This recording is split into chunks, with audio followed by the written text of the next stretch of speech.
Well, if you're crazy about cars, there's so much more to London than just the very famous London cab.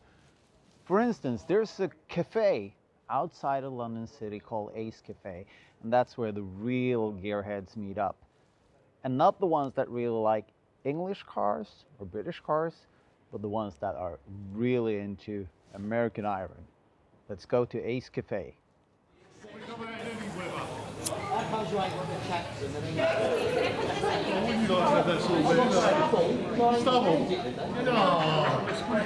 Someone's trying to escape. They've had enough. They've had enough. I love the whole sort of 50s iconography and sounds. And putting it simply, again going back into the history of this place, all wrapped up with motorbikes and rock and roll.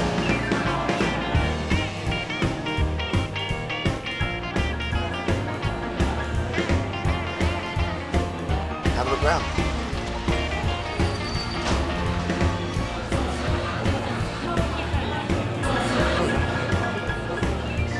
This particular building, built to state-of-the-art 1948, but the whole space wasn't as you quite see now. The cafe was entirely separate from a restaurant.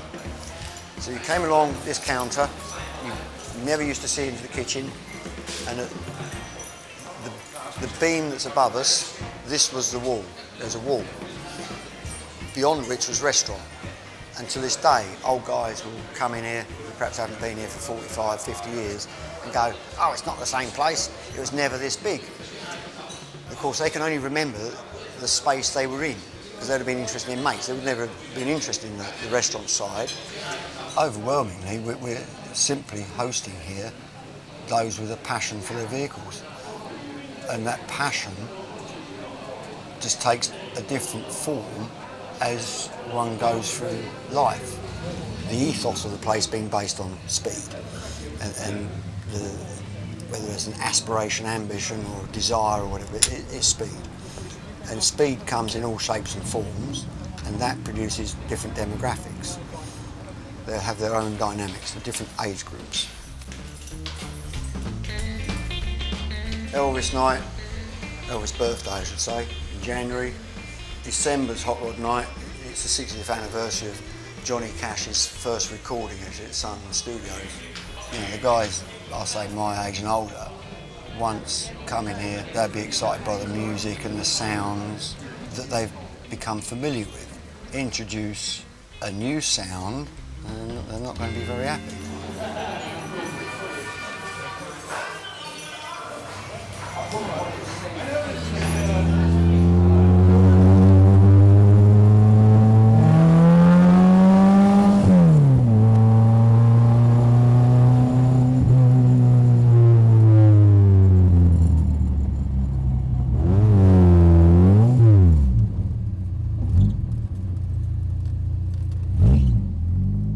Each month we're hosting French night, German night. And German night is limited to BMWs and Mercedes, because we also have a VW air-cooled night and a VAG night. There's classic car night, there's hot rod night, TVR, Lotus, Ginetta, Italian night, that's overwhelmingly a car thing. There's always something going on every night, but not every vehicle appeals to me. I'm more into rat rods and hot rods, because the one I've got outside, I drive that daily. That's my daily car. So you build them, you drive them. You don't put them in the garage, make notes. Well, a lot of people do. I know everybody to their own thing, and they can spend hundreds of thousands of pounds on building their car, and they will look at the weather forecast, and then they will think, oh, it's going to be sunny today, we'll come out. But in the event they know it's going to rain, then before you know it, they're back home again. Because I belong to the A602 Hot Rod Club in Stevenage, and we got guys in our club. We've got over 100 hot rodders in our club. If it's got an engine, there's a club, and the more of these vehicles with engine type X, the more clubs there'll be. Come out and I'll show you my hot rod, baby. So Given this limit to our space, that car park, we manage the space so that there's different meets here for the different groups. So if the people here, us, don't manage it, the people in the car park will fucking manage it. And the implications of that are not not have healthy outcomes. When they're here, who's going to park here? Now you can fuck off. It's a bit like football. You can have fantastic fans for, I'll say, Arsenal or for Tottenham or whoever. Fantastic fans. Then you have another team, and for illustrative purpose, I'll say from up north, Leeds or somewhere. Fantastic fans, but you don't really want them getting together. My name is David Hicks, Hicks. I say within the club, I'm known as Crazy Dave. Why is beyond me. This is my little baby, which was a full pop, sit up and beg.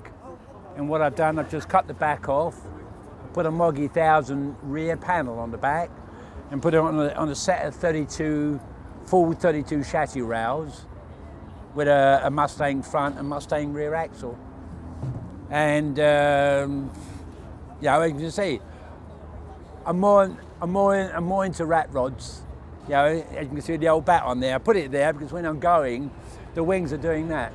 And as I was saying inside the Ace Calf, I actually drive that daily. I also do a funeral service with that. I've got brackets there. I put coach lanterns in there with candles in as well. I put a roof rack on top, bolt it down, and I put all my ribbons on then as well. And there's a little poem I actually had painted on there in memory of little Luca, who was 10 years old. I've done about 14. I'd say from the age of little Luca, he was a rock and roller guy and a hot rod guy as well. His father is called Virgil, and his 10-year-old boy Luca, he died of a brain tumour. And I still carry Luca's ribbon on the back as well, you see, which is all part, let's say, purely in memory.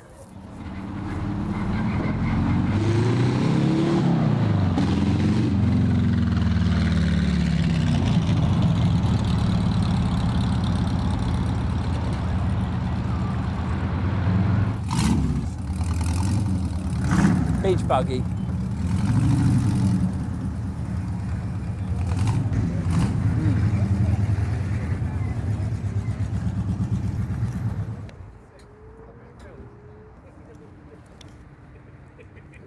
What size lump is it? Used to be a 1.6. Really? Yeah. But it's now brought out to a 1.8. Is it really? Yeah. Soon to be getting a turbo.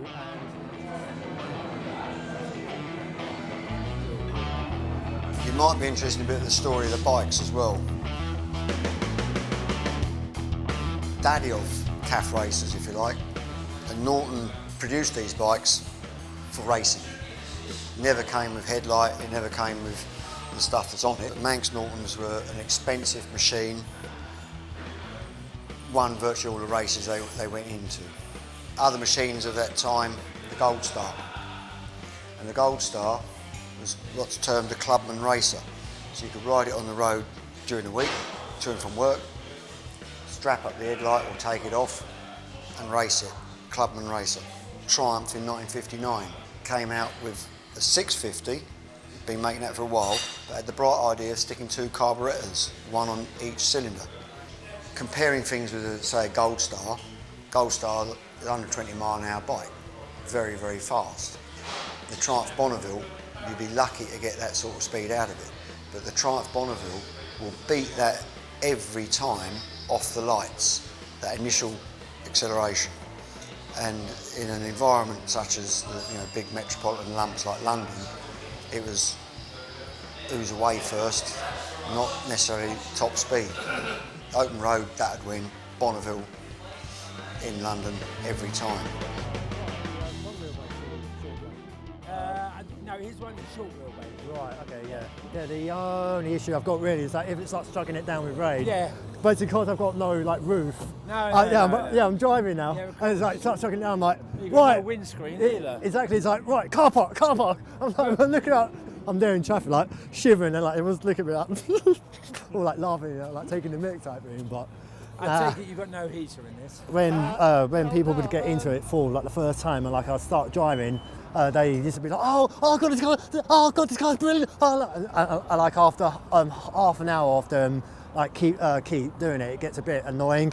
So recently I had to invest in this sign here, just to say, right, you can get in but enjoy yourself. Yes. Basically stripped it down, Yeah. and then just kept like the chassis, the engine was a older 69 Beetle, was crash damaged. I mean, I basically bought it, basically completely stripped down the Beetle, took off the chassis, like the chassis shell. So I was just left with like the skeleton of the car. And then, the frame I just got off eBay, mounted it on there, modified the engine and gearbox so it basically ran faster and stuff like that. I get 4 spotlights and then mount it on top as well. Oh, I'm with you. And then like, So you're going to start chasing rabbits? yeah, exactly. So I'm driving, like, and then flick it on and does it with everyone type thing. Yeah. But it's basically just like to like gear the character. I mean, when you've been working on the car for such a long time, you put blood and sweat and tears into it to like make it perfect, and then it's finally up and running, and like you step back and you say, I basically made that. This is my baby. So you're adding things all the time in a way. Yeah. But it's got to look in perspective though. Exactly. Otherwise it comes to a point, you go overboard, and then it just becomes ruins a it. dustbin. Exactly. See you later. Turn it down, you noise.